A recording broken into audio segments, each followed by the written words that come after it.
বাংলাদেশের নাগরিকদের জন্য ১০১টি দেশের দ্বৈত নাগরিকত্ব গ্রহণের সুযোগ রয়েছে, যা আইনগতভাবে অনুমোদিত।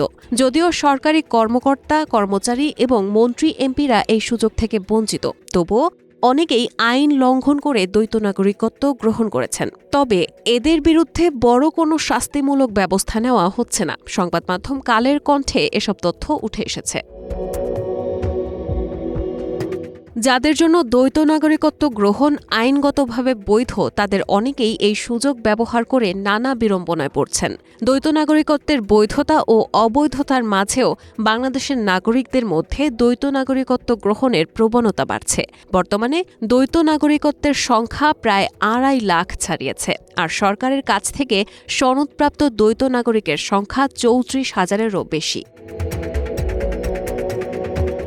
সনদ নেওয়া দ্বৈত নাগরিকদের মধ্যে যুক্তরাষ্ট্রের নাগরিকত্ব নিয়েছেন ১৫,০০০-এর বেশি বাংলাদেশি। স্বরাষ্ট্র মন্ত্রণালয় সূত্রে এসব তথ্য জানা গেছে।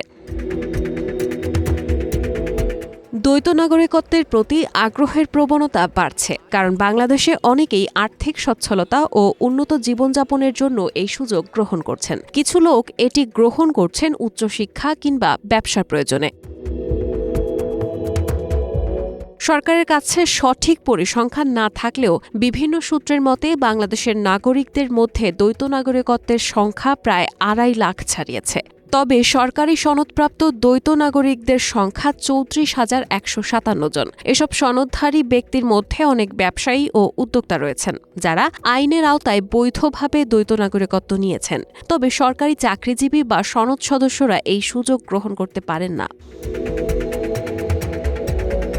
এদিকে বাংলাদেশের সাবেক অন্তত ১৪ জন এমপি ও মন্ত্রী অবৈধভাবে অন্য দেশের নাগরিকত্ব গ্রহণ করেছেন বলে জানা গেছে। কিন্তু এই অবৈধ নাগরিকত্ব নেওয়ার কারণে তাদের বিরুদ্ধে সরকারের পক্ষ থেকে কোনো বড় শাস্তিমূলক ব্যবস্থা গ্রহণ করা হয়নি। অন্যদিকে বৈধভাবে দ্বৈত নাগরিকত্ব গ্রহণ করা অনেক ব্যবসায়ী ও উদ্যোক্তা সরকারের কাছ থেকে নানা বিড়ম্বনার শিকার হচ্ছেন। এমনকি তাদের বিদেশ যাত্রায় বাধা দেওয়া হয়েছে।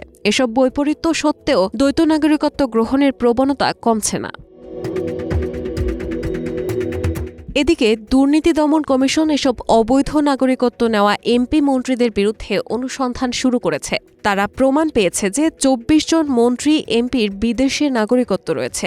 ২০২৩ সালের ফেব্রুয়ারি মাসে সরকার দ্বৈত নাগরিকত্বের পরিসর আরও সম্প্রসারিত করেছে, যাতে বাংলাদেশি নাগরিকদের ১০১টি দেশের নাগরিকত্ব গ্রহণের সুযোগ পাওয়া যাচ্ছে। এর মধ্যে ৪৪টি নতুন দেশ যোগ হয়েছে, যা পূর্বে অনুমোদিত ৫৭টি দেশের তালিকায় যুক্ত হয়েছে। এছাড়া বাংলাদেশিদের দ্বৈত নাগরিকত্বের ক্ষেত্রে স্বরাষ্ট্র মন্ত্রণালয়ের কর্মকর্তা জানান যে আবেদন করার পর বিষয়টি গোয়েন্দা সংস্থা তদন্ত করে এবং তাদের পজিটিভ রিপোর্ট পাওয়ার পর নাগরিকত্ব সনদ দেওয়া হয়। অনেক বাংলাদেশি এই সনদ গ্রহণ করেন যাতে তাদের ভবিষ্যৎ প্রজন্ম বাংলাদেশি নাগরিক হিসেবে স্বীকৃত হয়। বাংলাদেশের সংবিধান অনুযায়ী যারা বিদেশি নাগরিকত্ব গ্রহণ করেন তারা সংসদ সদস্য বা মন্ত্রী হতে পারেন না। তবুও অনেক সাবেক মন্ত্রী ও এমপি এই আইন ভেঙে বিদেশি নাগরিকত্ব গ্রহণ করেছেন। তাদের মধ্যে অনেকের বিরুদ্ধে বিদেশে অর্থ পাচারের অভিযোগও রয়েছে। বর্তমানে ১০১টি দেশের নাগরিকত্ব গ্রহণের সুযোগ থাকার ফলে অনেকেই দেশের বাইরে অর্থ উপার্জন করে দেশে বিনিয়োগ করেছেন, যা দেশের অর্থনীতিতে ইতিবাচক ভূমিকা রাখছে। তবে কিছু লোক এই সুযোগ কাজে লাগিয়ে বিদেশে অর্থ পাচার করার অভিযোগও রয়েছে। এদিকে প্রতিবেশী দেশ ভারত, নেপাল এবং আফগানিস্তানে দ্বৈত নাগরিকত্ব গ্রহণের কোনো সুযোগ নেই, অর্থাৎ তারা তাদের নাগরিকদের জন্য অন্য দেশের নাগরিকত্ব গ্রহণের নিষেধাজ্ঞা আরোপ করেছে। রায়হানা মুন, প্রবাস খবর।